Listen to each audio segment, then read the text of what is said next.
the results? Or the another way, doesn't matter. The results will be Sanders Chair, Gavin McKenzie,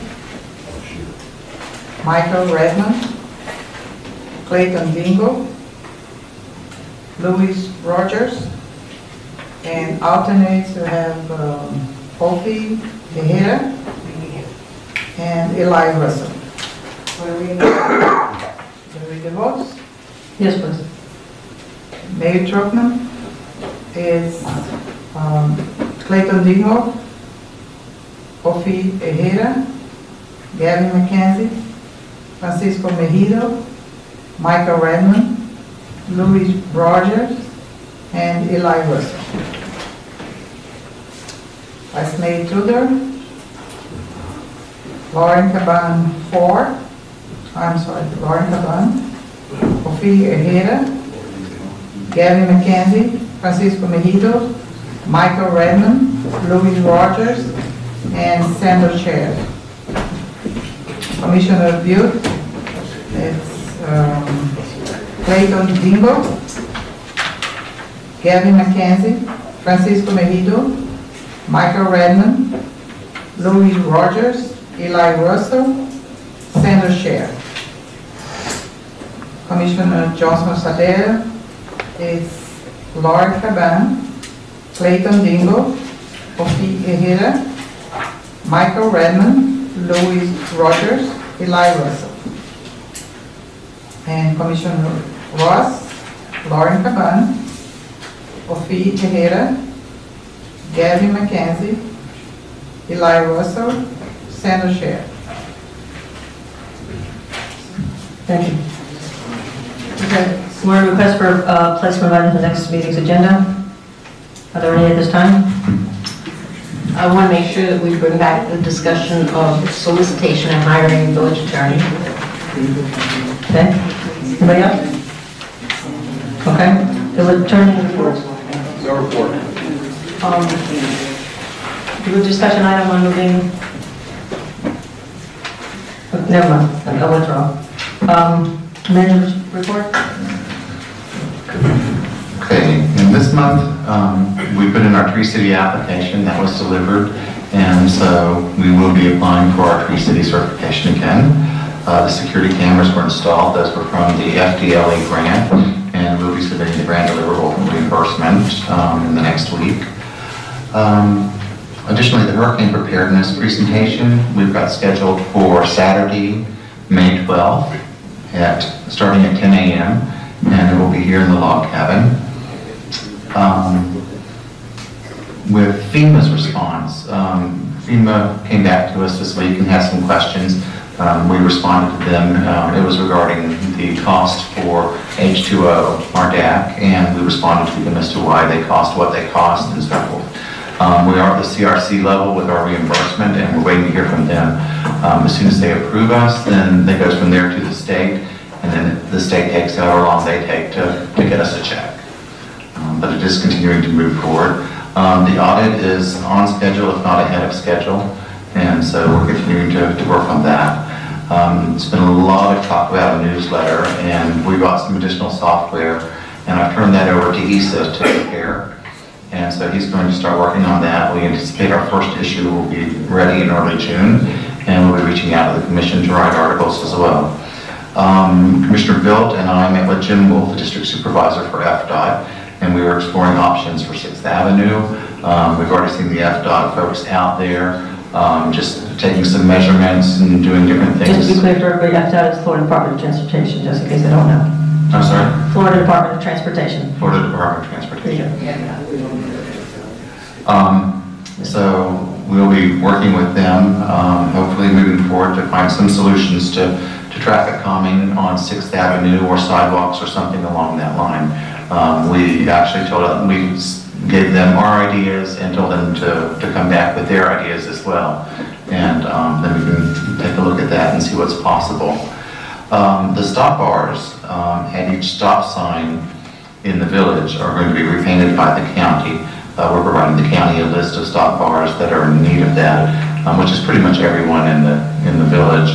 And so once we provide them with that, the county has agreed to come in and go ahead and repaint those. So that's all going forward.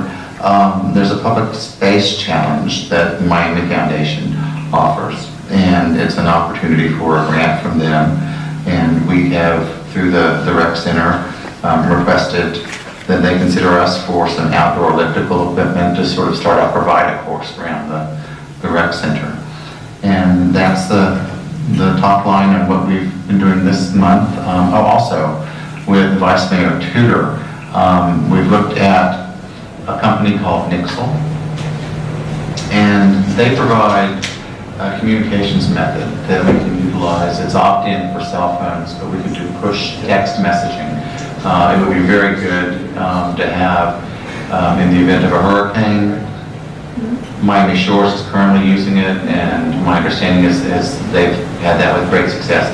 It's not just text messaging, it also works on social media, Facebook, Twitter, additionally emails, and so forth. So from that perspective, we are exploring that. I attended a presentation this week with them, and the cost of that would be about $5,000 a year. And so I think that's probably a money well spent sort of item as we go through. I'll gather more information for it and have it on the next agenda if it's appropriate. And that's really my summary of it. Okay, thank you. Any questions for the manager? When you're talking about the traffic calming and having spoken to FDOT, I remember a couple months back, you took a tour of the village with someone from the county's traffic engineer, and I wonder, you told her your ideas, asked her to come back with hers. I wonder if anything came from that. Not yet. I touched base with her last week, and she said she was still working on it, quote unquote. But we've not had anything definitive back from that, or I haven't yet. Have you heard anything, Commissioner? No. No? I had a question there, counts as far as what is the average daily volume on some of our streets. I thought they were asking for it was a little bit high, but according to the state regulations and the federal regulations. Michelle? Yeah. Also, in your manager's report last Friday, you mentioned that Public Works is working with the county to locate and have approved viable locations for this year's hurricane season for debris sites. Right, we're working with Durham on that. Really the only site that we have in the village that would function as that is at the rec center would be the large field there. And so, but we are looking to Durham to come out here and go through the village with us. We've asked them to help us determine the best site. Do you have a time certain on that? No. We've requested it, and we are going through the permitting process. We're waiting for Durham to get back to us, and we've touched base with them again last week. So that's the last I've heard. Given that that is so deep into the village, and I know the issues that we had just trying to turn this corner to get to that site, that big median, I'm not sure that that would be an ideal place, and perhaps we should look at opportunities outside of the village in North Miami or in unincorporated Dade County.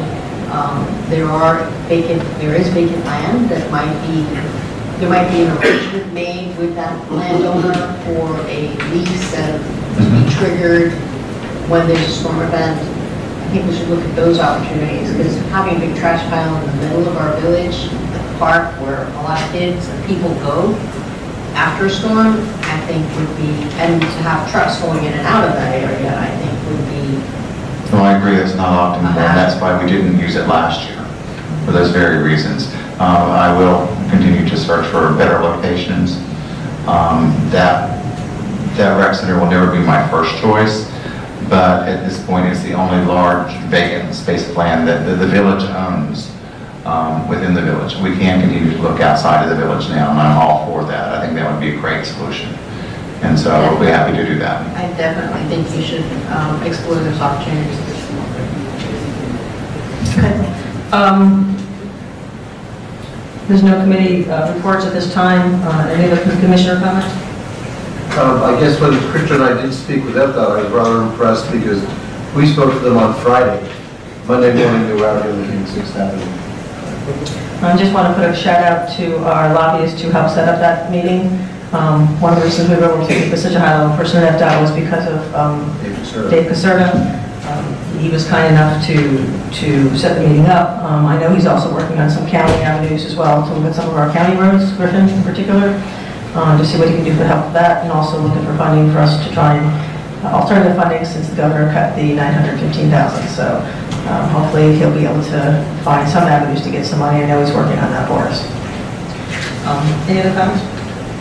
Real quick, speaking of roads that we've been having issues with, one of the organizations that's speaking to the Florida Department of Economic Opportunity, there's a tongue twister, they have a grant program that's being funded for post-disaster recovery from Hurricane Irma. And one of the programs that monies will be going out for will be for, one of the things will be for roadway improvements or roadway infrastructure improvements. So I talked to them, had a conversation with them last month, and they informed me that probably sometime in August they'll be reaching out to us because that would be about the time where we would be putting in an application if we want to do that. So there may be additional funds there. Excellent. Thank you for that research. That's fabulous. No stone unturned. Any other commissioner comment? Okay. Announcements? Madam Clerk? Okay, announcements. I have a planning and zoning board meeting on Monday, May 7th, 2018, 6:30 p.m. Public Art Advisory Board, Wednesday, May 9th, 2018, 6 p.m. Biscayne Park Foundation, Monday, May 14, 2018, 7 p.m. Parks and Parkway Advisory Board, Thursday, May 17, 2018, 7 p.m. Planning and Zoning Board, Monday, May 21st, 2018, 6:30 p.m. And Code Compliance, Monday, May 22nd, 2018, 7 p.m. And the next regular commission meeting is Tuesday, June 5th at 7 p.m. And just a reminder, we had a workshop as well on May 12th at between 10 and 12. That's at one here in Milwaukee County. Is there a motion to adjourn? I'll make a motion to adjourn the meeting. Second? Second. Meeting adjourned.